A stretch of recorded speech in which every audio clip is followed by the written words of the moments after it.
Imagine a seguinte cena: duas pessoas sofrem um acidente, uma perde um braço, a outra perde um braço e uma perna. Agora pense com calma, a tragédia maior do outro não resolve a sua, mas ainda assim ela pode gerar um estranho alívio. Esse é o ponto. Esse mecanismo psicológico, a comparação, está por trás da aceitação de algo muito grave: a tributação abusiva justiceira social católica brasileira. Agora é assim, quem ganha menos não paga e quem ganha muito paga o valor justo. Funciona assim. Primeiro, pela comparação direta. Eu pago muito, mas aquele paga mais. A progressividade sobre renda, patrimônio e herança cria exatamente esse efeito. O peso continua alto, mas parece menor quando alguém está sendo mais penalizado. Segundo, pela comparação indireta. Quando surgem propostas ainda mais agressivas, mas que atingem outros grupos, muita gente se sente confortável simplesmente por estar fora da mira. Vou propor imposto sobre grandes fortunas de 0,5% a 1,5% sobre os patrimônios na pessoa física maiores do que 20 milhões de reais. Tu declara um patrimônio de 3 milhões e tal, e já falou várias vezes... Que eu não tenho, tá? E aqui entra um fator incômodo, mas real: o prazer indireto na desgraça alheia, alimentado pela inveja, pelo ressentimento no capitalismo e pelo sadismo. Mas não para por aí. Existe outra falácia muito difundida: a ideia de que o problema do imposto alto não é o valor, mas a falta de retorno em serviço público. Perceba o desvio lógico. Ao focar no retorno esperado, o debate sai do ponto central: a ineficiência estrutural do gasto público e a corrupção. Esses problemas passam a ser tratados como secundários, quase irrelevantes, diante da narrativa de que falta arrecadação. Não tem como. Você tem que redistribuir, renda e você tem que redistribuir riqueza. Isso aqui não é redistribuição de renda, é redistribuição de riqueza, que é o maior problema do mundo.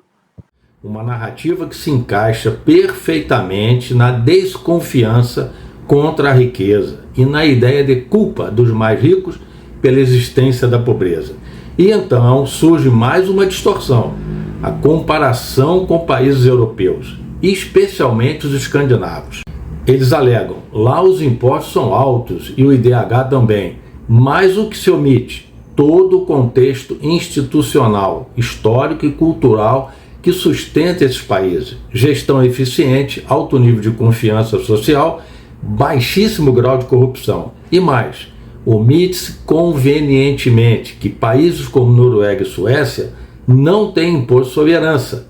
Ou seja, usa-se o exemplo, mas ignora-se o que não encaixa na narrativa. O progresso a gente teria de qualquer jeito. Agora, para a gente se salvar do capitalismo, a gente tem que redistribuir riqueza. E aí tem que taxar a herança, tem que fazer reforma agrária, entendeu? Tem que taxar as grandes fortunas, porque senão só piora. Trata-se de uma visão seletiva sem honestidade intelectual. O resultado é uma ilusão simples e poderosa: a crença de que basta aumentar impostos para alcançar o mesmo nível de desenvolvimento. Enquanto isso, a ineficiência do Estado continua intocada, a corrupção segue em segundo plano e o debate real nunca acontece. Nesse ambiente, cresce uma visão moralizada católica da política e da economia. Governantes se apresentam como representantes dos oprimidos, criticando a riqueza e prometendo redenção social. Desculpa, eu tenho que atender o mercado. Eu preciso atender a Faria Lima. Eu preciso ter responsabilidade fiscal. Eu preciso manter teto de gasto. E o teto de comida? E o teto de emprego? E o teto de salário? E o teto de saúde? Quem é que vai devolver para esse povo? Um discurso que se sustenta mais na emoção do que na realidade. E assim se fecha o ciclo. Paga-se mais, questiona-se menos e encontra-se conforto, não na solução, mas na comparação. No fim das contas, o braço perdido continua faltando, só que agora você aprendeu a se consolar de forma errada, olhando para quem perdeu mais. No Brasil de tradição católica, a excelência vive sob suspeita constante. Se um rico erra, isso vira prova de que toda riqueza é ilegítima. Se um sábio falha, então a própria sabedoria é colocada em dúvida. Perceba o padrão. Uma generalização simples, mas extremamente poderosa. E é isso que distorce o julgamento coletivo e contamina diretamente as escolhas políticas. Porque, no lugar de critérios racionais, entram em cena referências simbólicas, referências herdadas de uma moral religiosa, onde a legitimidade depende da conformidade com um padrão, e qualquer desvio é rapidamente condenado. Nesse ambiente ganham força os arquétipos. A sociedade passa a ser vista de forma simplificada. De um lado, os oprimidos, do outro, os opressores. Uma divisão binária que ignora completamente a complexidade da realidade.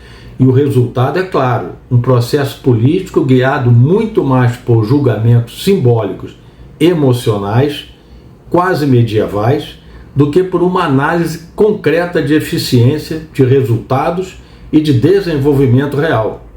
Se você considerou esse assunto importante, compartilhe com aqueles que você considera precisar dessas informações. E veja os vídeos do meu canal no YouTube para se aprofundar mais no assunto. Este vídeo e o conteúdo deste canal como um todo objetivam despertar na audiência a percepção dos perigos das conclusões apressadas no Brasil, profundamente influenciado pela religião católica, tão comuns no nosso dia a dia quanto perigosas para a liberdade, a razão e o progresso do país. O problema é usar a economia como pretexto para impor uma moral religiosa disfarçada de ciência. Enquanto esse viés dominar o debate, o Brasil continuará discutindo o termômetro, impostos, redistribuição, narrativas morais de justiça social e justiça fiscal, e não a verdadeira causa da febre, o baixo estímulo ao enriquecimento, insegurança jurídica motivada pelo emocionalismo. A raiz do estatismo como consequências de uma cultura que demoniza a riqueza em vez de entender a sua dinâmica com base na realidade, e não em uma moral ultrapassada da época em que a riqueza era fruto de guerras, pilhagens, escravidão e reservada para os amigos do rei, entre os quais a Igreja Católica sempre esteve presente. Capitalismo não é um problema moral a ser espiado. É um sistema de coordenação humana a ser compreendido e respeitado o máximo possível com respeito aos direitos e garantias individuais baseados nos princípios democráticos. O capitalismo nada mais é do que a democracia na economia. E isso exige menos sermão e mais razão. Quando o pensamento crítico desaparece, a ignorância coletiva toma conta. E nesse cenário, cada um se convence de que está absolutamente certo. Pensamento crítico é mais do que pensar demais. É um hábito disciplinado, quase uma arte.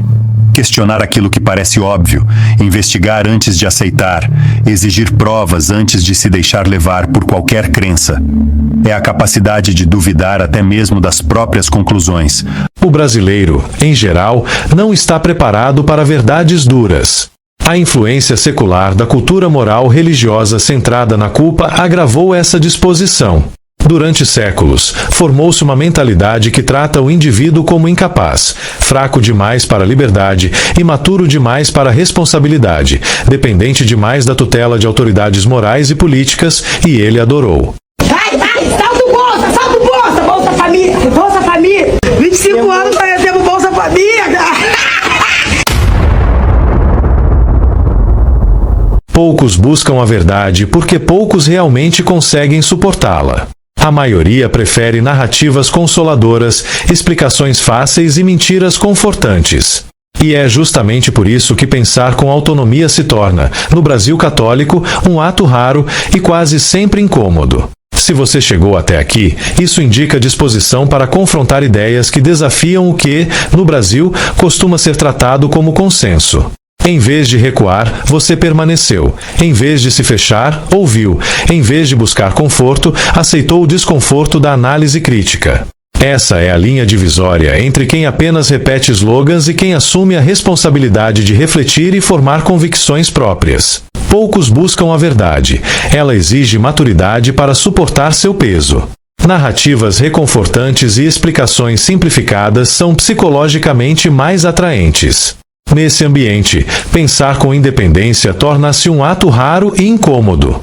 O antídoto está no conhecimento estruturado e metodologicamente orientado, capaz de revelar pressupostos ocultos, intenções implícitas e omissões estratégicas. Compreender como argumentos são construídos e o que deliberadamente fica fora do debate permite antecipar movimentos, reduzir a margem do imprevisto e evitar manipulações. No Brasil, a política opera como uma disputa permanente de narrativas, fortemente influenciada por símbolos morais herdados da tradição ibérica, especialmente no que diz respeito à riqueza, à pobreza e à ideia de redenção. O teatro político não se sustenta apenas pelos atores no poder, mas também pelo público que legitima o espetáculo. Quando a política é tratada como religião e líderes são vistos como redentores, em vez de gestores avaliados por desempenho, instala-se um ciclo de indulgência, justificativas e repetição de erros. O país não permanece estagnado por escassez de recursos, mas por déficit de lucidez crítica. Então, a partir do momento em que você toma uma informação para si, você não está mais sendo a mesma pessoa. Há uma mudança cerebral, uma mudança, obviamente, cognitiva, uma nova interpretação de realidade. Você passa a ser uma nova pessoa. O problema é que quando se pega a mesma informação e se repete a mesma informação, incansavelmente, século após século, e as pessoas continuam aceitando sem questionar. A imbecilidade, ela é uma escolha. Há pessoas que têm deficiência. Isso não é escolha. Ser imbecil é uma escolha. Se você chegou até aqui, é porque este conteúdo fez sentido para você. Portanto, considere apoiar o canal, inscreva-se, deixe seu like e compartilhe este vídeo com pessoas que valorizam pensamento crítico e curiosidade intelectual. Assim, você contribui para ampliar o alcance de ideias relevantes e fortalecer um debate mais qualificado. Parabéns pela atenção até aqui e até o próximo vídeo.